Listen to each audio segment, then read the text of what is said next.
Hey, this is Alphonso McClendon, the host of I Got Ish to Say podcast, and I like to call these teasers season two. Teasers to season two. We're gonna sit back and talk about things that we will have full conversations about in season two. And today I had a conversation with my executive producer, and it started out when obeying God brings pain.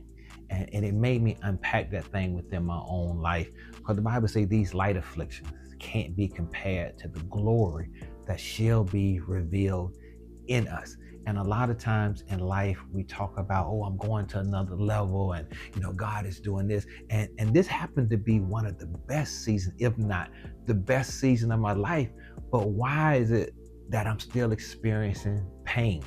Well, a lot of times people say, growing pains. And maybe that's what it is, growing pains. And a lot of times people say, well, you can't take everybody to the level that you're going. And in some rooms you go in, you can't take people. But when have we sat down and thought about some things about myself I can't take to the next level?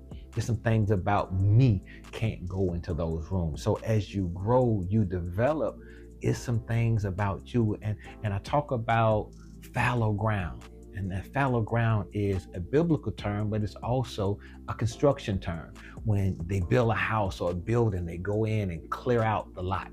And everything that they can't use in the foundation, they throw out.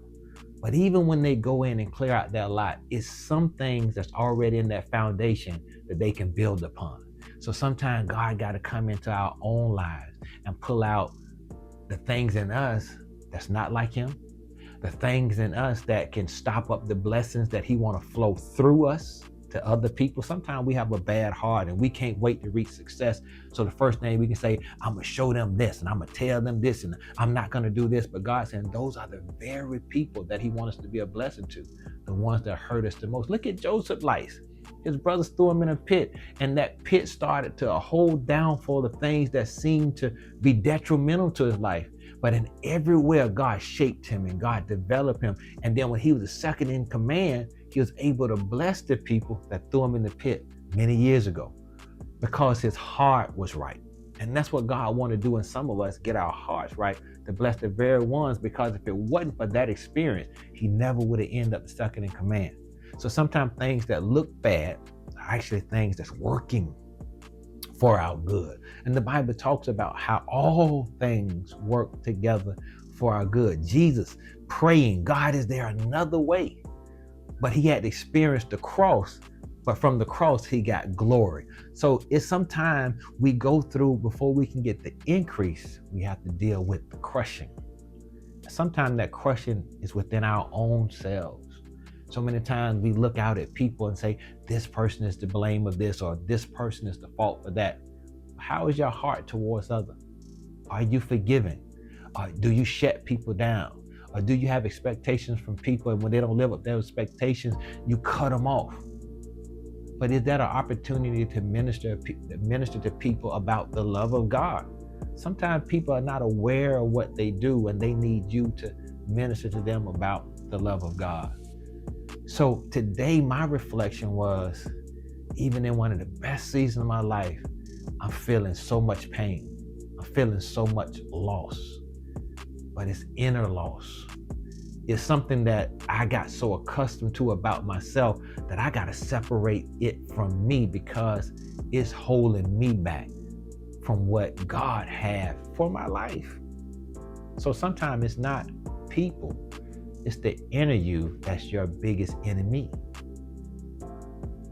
And when we learn how to overcome our faults, our shortcomings, our desire. See, so many times I can point out to somebody else, well, you did this, you didn't doing this, but when do I turn the mirror on myself and say, Alphonso, your heart ain't right concerning this situation. Alphonso, you need to grow better. Alphonso, you whining too much about this. Alphonso, see, when I look at me, that's when God is saying, I'm ready to elevate you to what's next. Because now I won't be an embarrassment to God. Think about it. A lot of times God put us in situations and we become an embarrassment to Him because He prematurely put us in places. But think about being fully prepared, being fully ready with the right heart, When you walk in rooms, you never have to come back and do it again. So many times in my life, I had to do do-overs because I went there and I did it wrong. But God's grace, God's mercy, I'm going to give you a chance to do over. When will I get to the place where I don't need a do-over? God, continue the process from one level to the next, from one glory to the next, from one dimension to the next, because you're mastering it as you go. But it takes a brave person to understand this crushing is not to destroy me, but this crushing is to build me into something honorable unto God. Because one, I can't take the credit, but I will give him the glory. Season 2, like, share, subscribe, send it to a friend. We building up, we ain't tearing down. To God be the glory for the amazing things he done. Wind me down Wednesdays, starting in December. Be a part of this journey with the I Got Ish to Say family. We're here to talk about that ish while building us up at the same time. Be blessed. Till next week, I Got Ish to Say.